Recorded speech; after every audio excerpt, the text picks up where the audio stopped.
two, 2, 3, 4.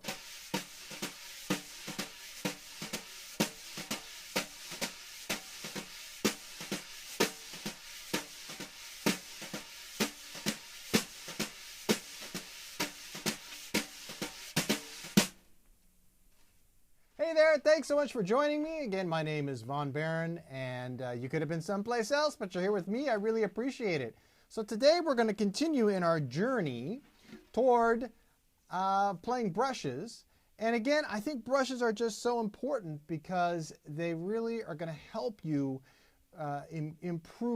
greatly improve your musical sense and your ability to play the drums. So today what we're going to cover is this side-to-side motion playing a basic swing pattern. Last time you might remember we talked about the pattern of the kind of going around a circle with the left hand clockwise and skipping the right hand like you would on the ride cymbal. We're still going to skip like we would on the cymbal when we play jazz. And like when I talked about throwing that stone. But what we're going to do this time is instead of moving our left hand around in a circle, we're just going to move it side to side. So remember, we're thinking of our drum as like a clock face, right? So if we're thinking of our drum as a clock face, we have our 12 o'clock, our 6 o'clock, our 3 o'clock, 9 o'clock. So what we're going to do is with our left hand, we're going to pretty much stick to side to side. So from 9 o'clock to 3 o'clock and back. And when we skip our hand, we're also going to be doing the same thing. With the right hand, we're going to be skipping our hand, and we're going to cross over as we do this particular pattern.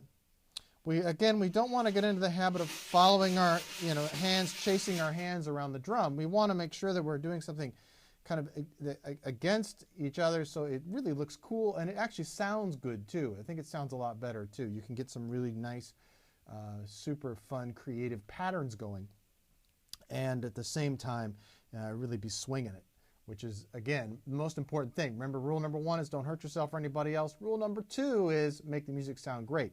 So we're focused on patterns that are going to make the music sound great. By the way, whenever you get brushes, okay, and you start working with them, you're probably going to get them stuck in the groove between the drum head and the rim, and they're going to get all bent out of shape.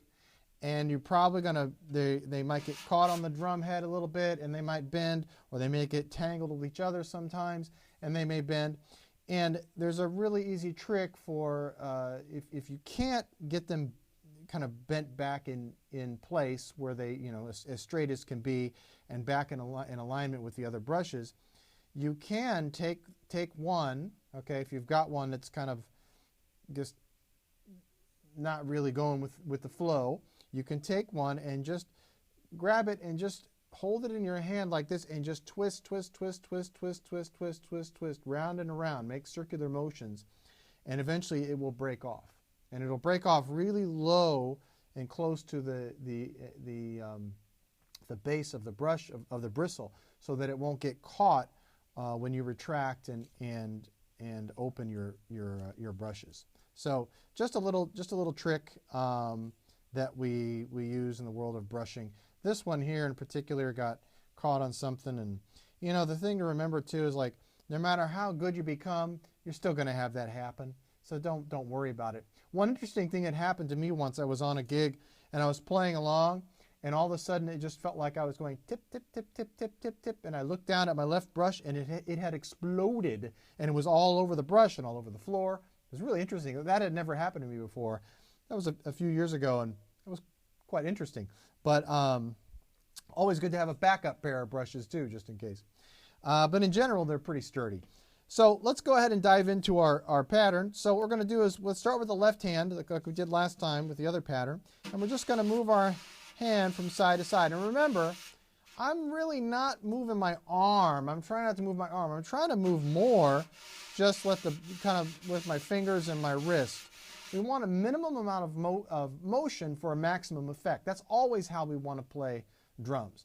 Because if we're working too hard at something, we invite injury, and we don't want injury to happen. Remember rule number 1, don't hurt yourself. So we want to kind of keep this low key, and it really requires a lot of that that fine motor skill that we were talking about last time that always makes playing brushes more of a challenge, and also it seems to discourage people a lot of times from learning brushes. But once you get over that and you start practicing these different patterns and these other exercises and things I'm going to give you, you'll start to feel it. You'll start to get into a groove and it won't be so difficult. So we're going to go back and forth, side to side, and we're going to start here. So 1, 2, 3, 4. 1, 2, 3, 4. 1, 2. So let's see, I'm using mostly wrist and fingers, okay? Remember, when you have small motions, you want to use small muscles and tendons. When you have big motions with your sticks, you want to use bigger muscles. So you want to end up using your shoulders and your forearm and getting more muscle into it. But right now, this is such a finite motion. It's such a fine motor skill motion. We don't really have to worry about big stuff. So I'm just starting here. 1, 2, 3, 4. 1, 2, 3, 4. 1, 2, 3, 4.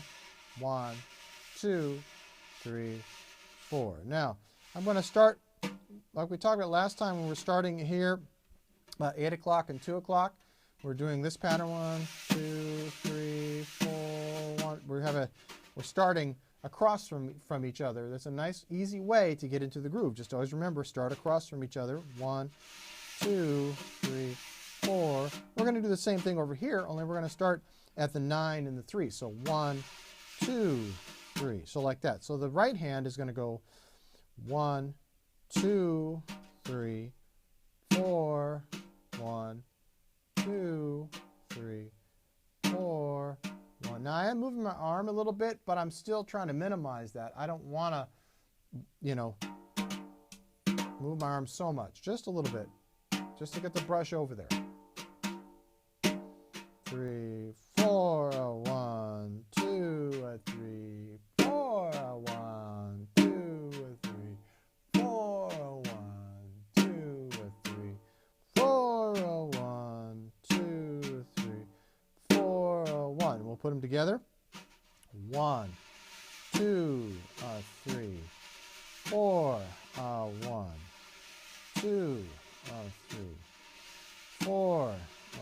Now, important to remember or to note is that this is not, sometimes when I teach drummers and they begin playing brushes, they have a tendency to bat at the brush, like kind of go.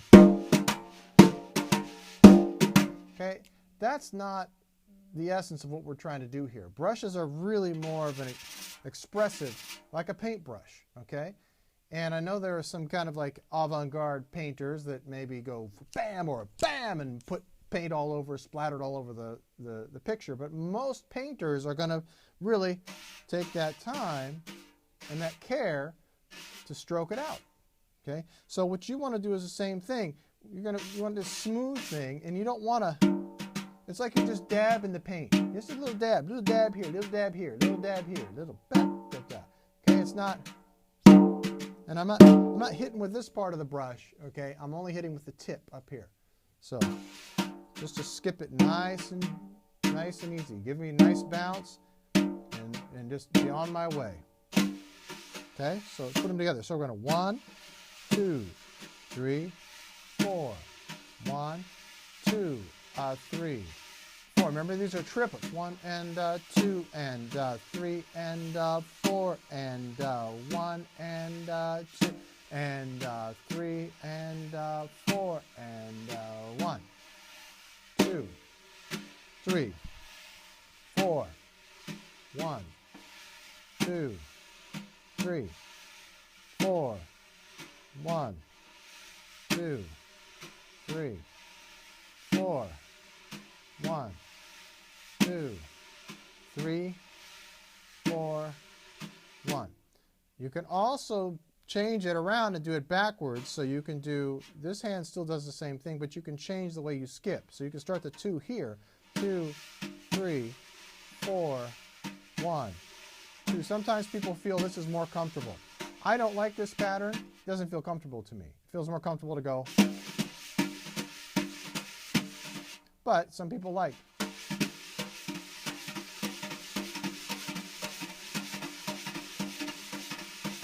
So who knows, maybe over time I'll be more comfortable with it. But right now, I like it this way. So I'm just showing you what I play when I'm in real gigging and performing situations so that you can also try that.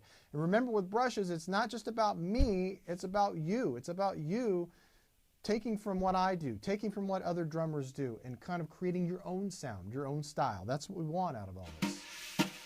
Okay? So, if you have any questions, feel free to email me. But remember, I want you to always keep on drumming. Thanks so much.